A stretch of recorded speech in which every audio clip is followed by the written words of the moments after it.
दोस्तों, यह cellular jail जो अंडमान के पोर्ट ब्लेयर में है, यह जेल भारतीय इतिहास में काफ़ी ज़्यादा महत्व रखती है। यहाँ आज़ादी से पहले कई फ्रीडम फाइटर्स को भारत से दूर लाकर सजाएं दी गई थी।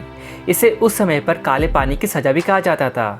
इस जेल को बनाने की वजह यह थी कि 18वीं शताब्दी में अंडमान में कैदियों को रखने के लिए एक बस्ती बनाई गई थी, लेकिन समय के साथ साथ यहाँ कैदियों की संख्या बढ़ने लगी।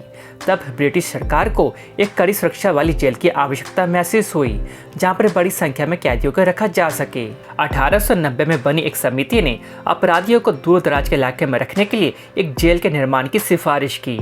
इस तरह सेल्यूलर जेल बनने का काम अक्टूबर 1896 में शुरू हुआ। इस पर लगभग 5.5 लाख रुपए की लागत आई। ये लगभग 10 वर्षों में बनकर तैयार हुआ।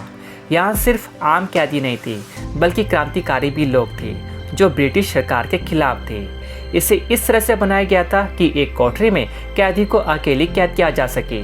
शुरुआत में यहाँ 7 विंग थे और सेंटर में विशाल घंटे वाला एक टावर था, जिसके चारों ओर पहरेदार तैनात रहते थे।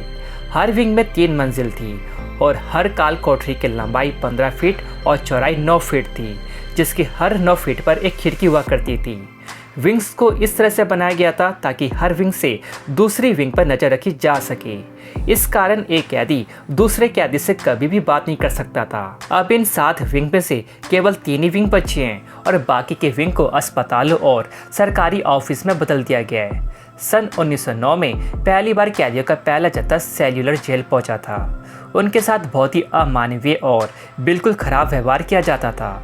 इन कैदियों को बहुत कम भोजन और कम कपड़े दिए जाते थे और भयानक शारीरिक काम करने के लिए मजबूर किया जाता था। काम पूरा न करने पर कड़ी सजा दी जाती थी। यह सिलसिला सन 1933 तक जारी रहा।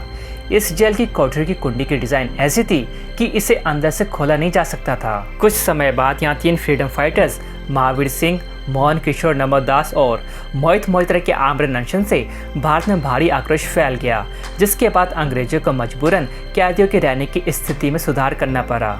सन 1947 में भारतीय आज़ादी के बाद बाकी 3 खंडों की मरम्मत की गई और फिर 11 फरवरी 1979 को सेल्यूलर जेल को राष्ट्रीय स्मारक घोषित कर दिया गया। वहीं अब यह जेल उन सभी टूरिस्टों के लिए खास है जो भारतीय इतिहास के उस काले दौर को समझना चाहते हैं और वहाँ शहीद हुए लोगों को श्रद्धांजलि देना चाहते हैं। अगर कभी आप अंडमान जाएं तो इस जेल को घूमना ना भूलें।